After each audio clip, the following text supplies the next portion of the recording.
Welcome to the cold plunge warm-up. The information provided is not medical advice. Consult your physician before starting any new exercise, diet, or therapy routines. Hey everybody, welcome back to the cold plunge warm-up. My name's Albert, and today we're going to be talking about contrast therapy, alternating hot and cold. The Soberg principle is one that I share a lot, and it's specifically about starting cold, ending cold, but mixing in heat. Some of the benefits of that are going to be improved blood flow, reduced inflammation, preventing DOMS, which is delayed onset muscle soreness, improves parasympathetic response, which is basically your control over your heart rate changes to stress. It's also known as your stress response. Helps regulate your appetite, improves insulin sensitivity, improved mood, focus, and attention. Helps with depression. I put that in caps because that's a huge one for me. It's also good for your skin, ending cold. Your pores will stay closed and they'll stay cleaner. One of the questions I get a lot is how to get started with all cold exposure. I talk about it to lots of people. Many of them have that question. The answer is always a shower. And so with contrast therapy, we'll talk about showering first. So the way to get started is take your normal shower. At the end, after you're clean, go to all the way cold as the water can get, and leave it there for 1 minute. I do recommend a timer for this.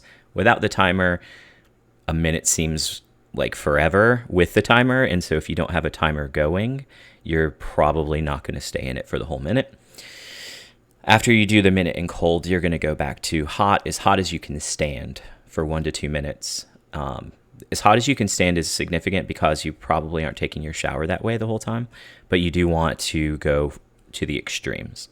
Repeat that 2 to 5 times for up to 5 minutes total of cold, and then always end on cold. It's significant. It's important to end on cold, and you want your body to naturally warm up over time. It's going to heighten all of the benefits, and again, staying on cold or ending on cold will help your pores stay closed, which is just a nice added benefit. The next way to do contrast therapy would obviously be with a sauna and a cold plunge. Very much the same. The difference is really in the time, and I do have a graphic to share on that. You're going to do 1 to 2 minutes of cold. You always start cold with this one. So you're going to do 1 to 2 minutes of cold, and then you're going to go for 10 to 15 minutes of hot in a sauna. 1 to 2 minutes of cold, 10 to 15 minutes of hot, 1 to 2 minutes of cold. Start cold, end cold. The goal for your week is 11 minutes of cold. This is in a cold plunge, and 60 minutes of heat.